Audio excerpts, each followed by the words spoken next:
Hello, everyone. Welcome to the Spiritual Hub Energy Joy on You. We are going ahead and doing a Hoodoo Tarot reading for the collective. We're just going to get our messages. So, God, universe, friends, God, universe.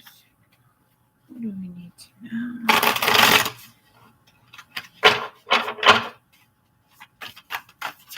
We're going to do, we're just going to see what we need to know. What do we need to know, God?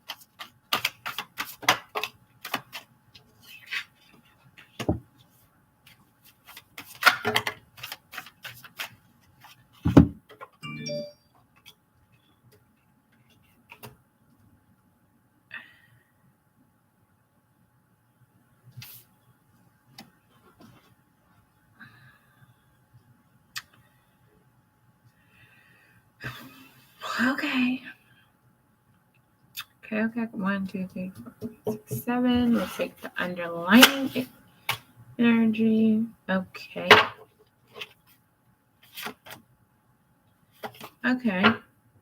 And we're going to get right into these. And I'll hold up the thing right here. So the first card is going to be the Ace of Baskets, which is typically, saying you having that self-love and giving that self-love. And, because you're working on yourself, you're attracting other people who are also working on themselves and, trying to get into a better overall energy. But let's see what the book does say.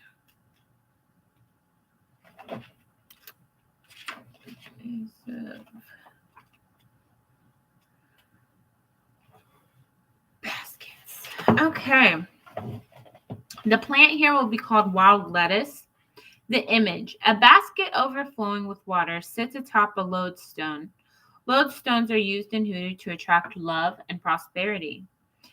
The meaning here that may be negative is suppressed feelings or unrequited love, being overly emotional, miscarriage, or breakups. The positive is compassion, emotional renewal, having a sense of peace, falling in love, conception, new relationships, happiness, messages in water, abundance, empaths, intuition, feeling refreshed, spiritual people, and healing old wounds. So I like that for a first card. And then we're going to go ahead and read the last card, and then we're going to read the underlining card. Okay, so this is the last card of the read. So we'll go right into seeing what this one is about. Because usually the first and the last cards are the, main energies.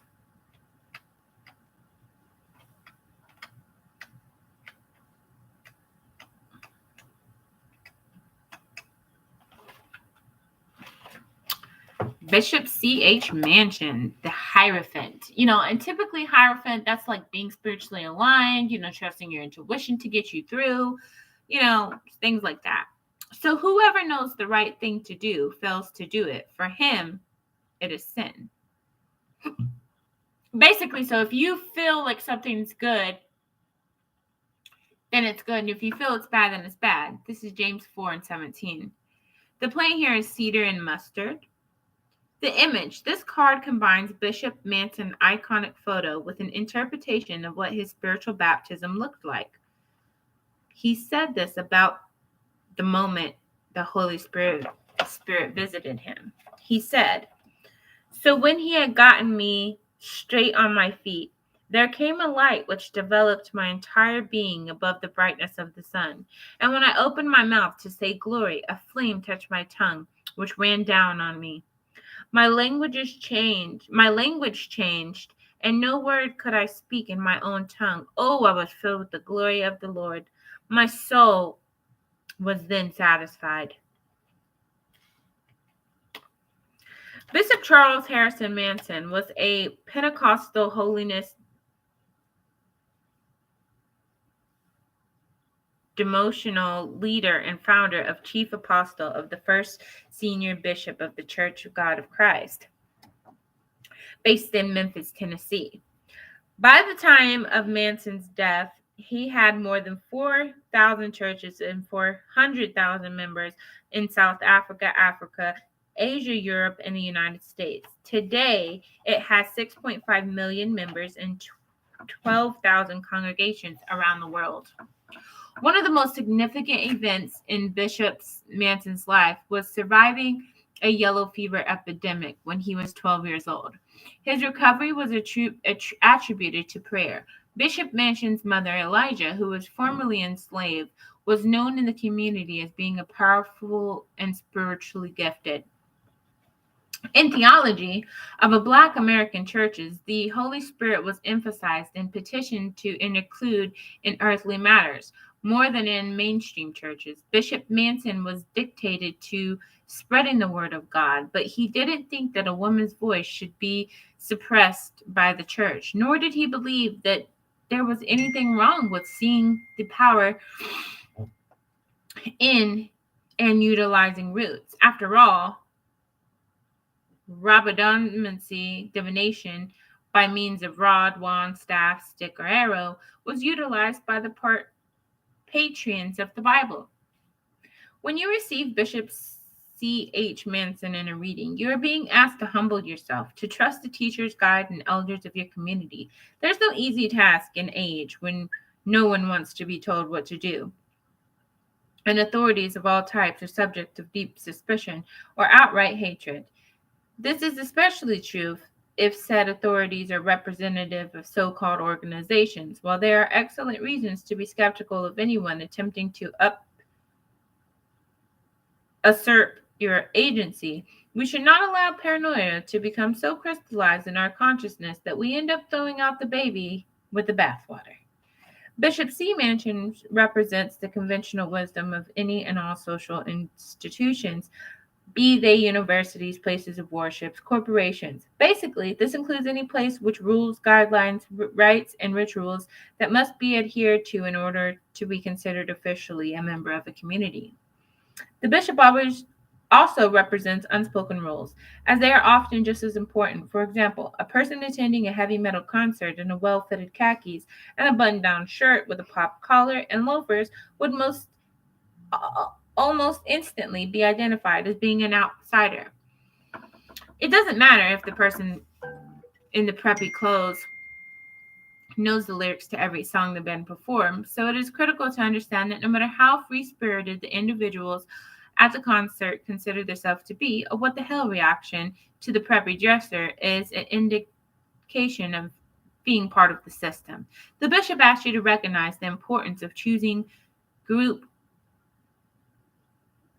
cohesion, cooperation, submission, temperance, conservatism, guarding the matter at hand. This is most likely not the best time to do you. Good questions. Is conformity always good or bad? The nail that sticks out gets hammered down. What do you really believe in or have faith in? Go deeper and explore further.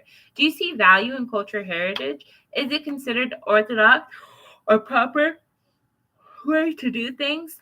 Actually, orthodox, or is it improper to your community? It might be that in your best interest to follow the rules. Everyone is a disciple of something, but true disciple is rare. Are you sure you understand the fine print? Join us. Could it be that you expect of you? Could it be what is expected of you is good for you? Be on time for the ritual. Get back in line. Teamwork makes the dream work. Follow the leader, Simon says. So that's pretty interesting. And then we'll do the Father of Coins, which I think is interesting that it came out after the bishop. So we'll see what Father of Coins has to say.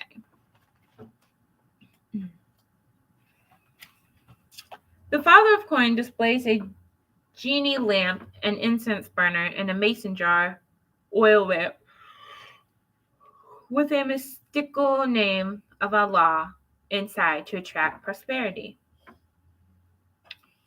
Orientalism was very fashionable during the 19th in early 20th centuries among the general populace, and especially among the occultists, while headscarves,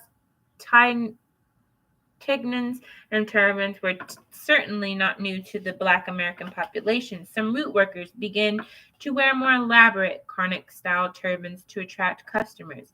It was also during this time period that more Black Americans became interested in researching and studying their Islamic, Moorish, East Indian, and Asiatic heritage. The meaning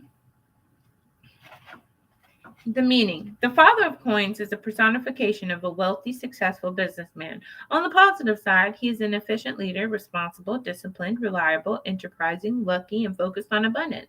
On the negative side, he's a clashless, a show-off, a braggart, makes bad business investments sometimes, has a gambling problem, a resort to questionable or illegal activity to make it, even get rich schemes. In a reading, if he does not represent a literal person with these qualities, then he represents those attributes. Okay. So now we'll do the supporting details, starting with the Two of Sticks.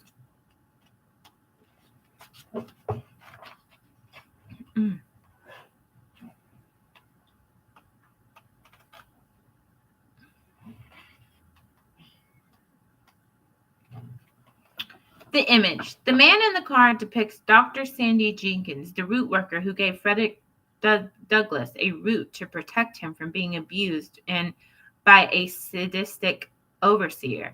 Douglass was never bothered by the man again. Here Sandy is shown gazing out at the St. Miles River in Maryland.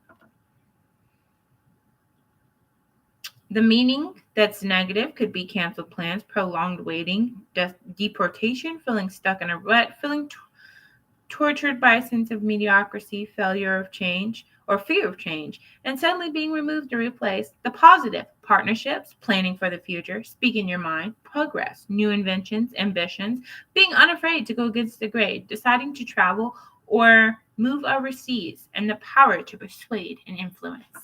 Then we got the Daughter of Baskets.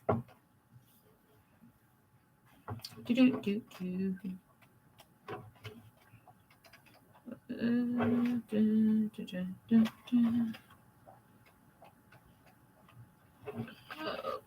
so it's going to be back here.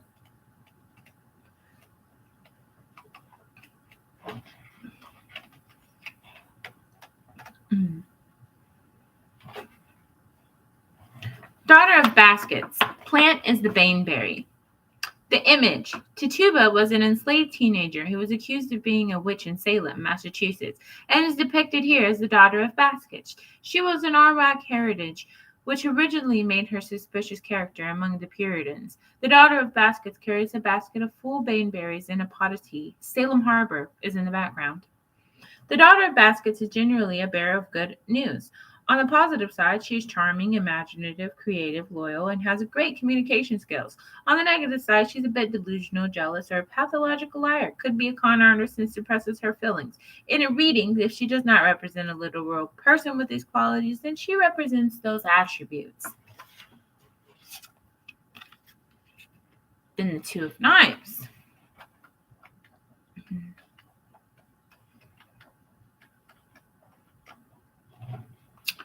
The plant here is baby's breath. The image. Root workers referred to some people being four-eyed, which was a reference to the ability to perceive both the physical and the spiritual realms. Here, a four-eyed woman nervously bites her lips because her spiritual eyes have been gouged out. Meaning, the negative could be feeling stuck in a rut, tense situations, opposition, feeling uncertain, stalemate, self-doubt, making hard decisions, prolonged waiting, indecision, suppressed feelings, avoiding the real issues, inequality, partnership, suppressed emotions, failure to see things as they are. The positive is the truth, making a firm decision, renewed actions, lies being exposed, saying what you mean and mean what you say, being in touch with how you really feel, facing consequences of past choices, patiently waiting to see things to work out, anxiety subsiding, and time to move on. Also could be a sign of the crossroads. Then you got the Ten of Knives.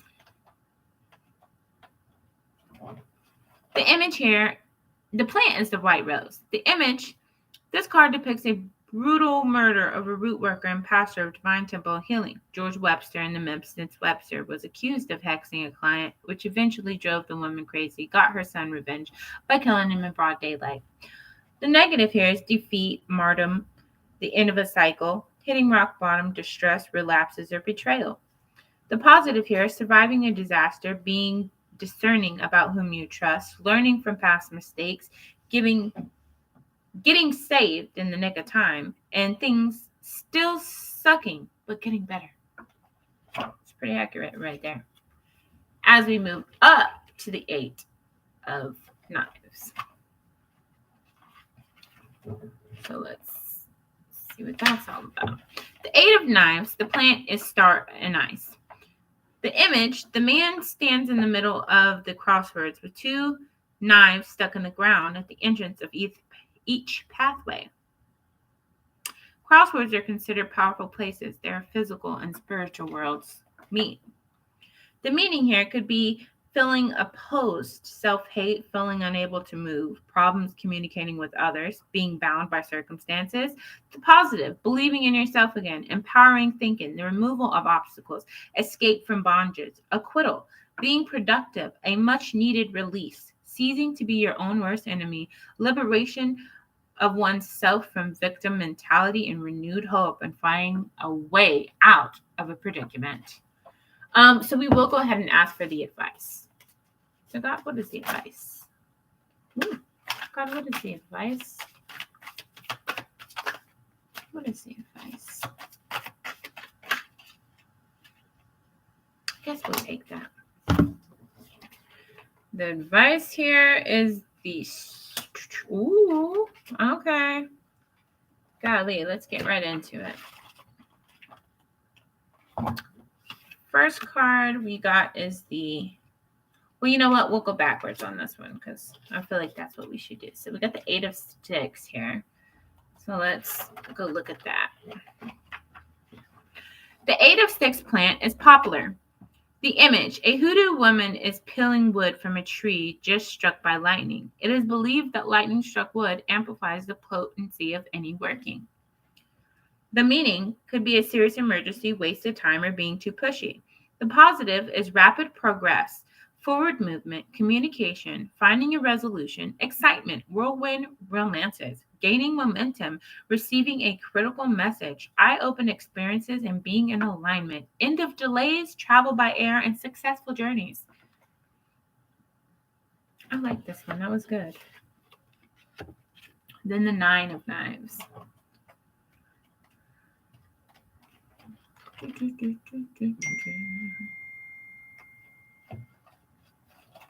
The plant is lavender. A screaming skull is surrounded by 9 peaches with knives stuck through them. This symbolized the troubled spirits of approximately 20,000 newly emancipated slaves who were placed in concentration camps in Mississippi. The majority of the men, women, and children died a slow, agonizing death with disease or starvation. The camp was located at the bottom of a pit where wild peaches trees grew. This why this place has came to be known as the Devil's Punch Bowl. To this day, no one eats the peaches because they know the bodies of those tortured people fertilized the soil. It was not the custom of the indigenous people to eat anything that grew in the areas were considered beset with the negative energy such as this, because of the despair would be internalized by whoever partook in such foods. That's wild. Meaning, anxiety, stress, sleepless nights. Positive, renewed hope, the end of suffering, the worst being over. Good news, seeking help for depression and anxieties and letting go. Last card is the Strength card. Let's find the Strength card. Boom, found it. Strength. May you be strengthened with all power according to his glorious might, for all endurance and patience with joy. Colossians 1:1. And I seen that at 12:12. The plant is chamomile. The image, A woman poses with a beautiful puma. She trusts it and it trusts her. The puma, known also as the cougar, the mountain lion, or the panther, is the second largest cat in North America. It is a cunning hunter with practically no natural enemies except humans. It is a fitting analogy for our inner strength, which can only be brought to the brink of extinction by external forces. The fact of the matter is, we are all strong, or else we wouldn't be here. If you considered the hundreds of sperm that competed to make it to our mother's egg, all failing but one, then you have no choice but to admit that we all came into the world as winners. The only challenge that we face once we get here is how to maintain that same determination to win, to grow, to transform to even more powerful, developed beings than we were before. The meaning here is when strength comes up in a reading, you are being asked to consider how you will access the inner strength needed to overcome an obstacle in your path. This is not a card of brute force or subtlety, patience, or endurance. It is a reminder that what you have what it takes to triumph over whatever may be troubling you. If you do not push too hard or act a fool, if someone has really pissed you off, it's critical that you heed this advice, or you could make a mistake that could make things worse. If you receive strength in a reading, consider the following. Are you strong enough to be compassionate? Use the power of persuasion to get the results you're seeking. He or she is an influencer. Pay attention. Brute force or bluntness will backfire. Be careful. You can get through this difficult time if you just calm down. If you would want to be forgiven in that situation, then forgive. Don't give up. You can do it. Reject any attempt someone is making to intimidate you. Stop complaining. There will always be setbacks, no matter what you are trying to do. It's time to get solution-based and take a chill pill. And for some reason, I was called to take the bottom card, so we're also going to read the Three of Baskets.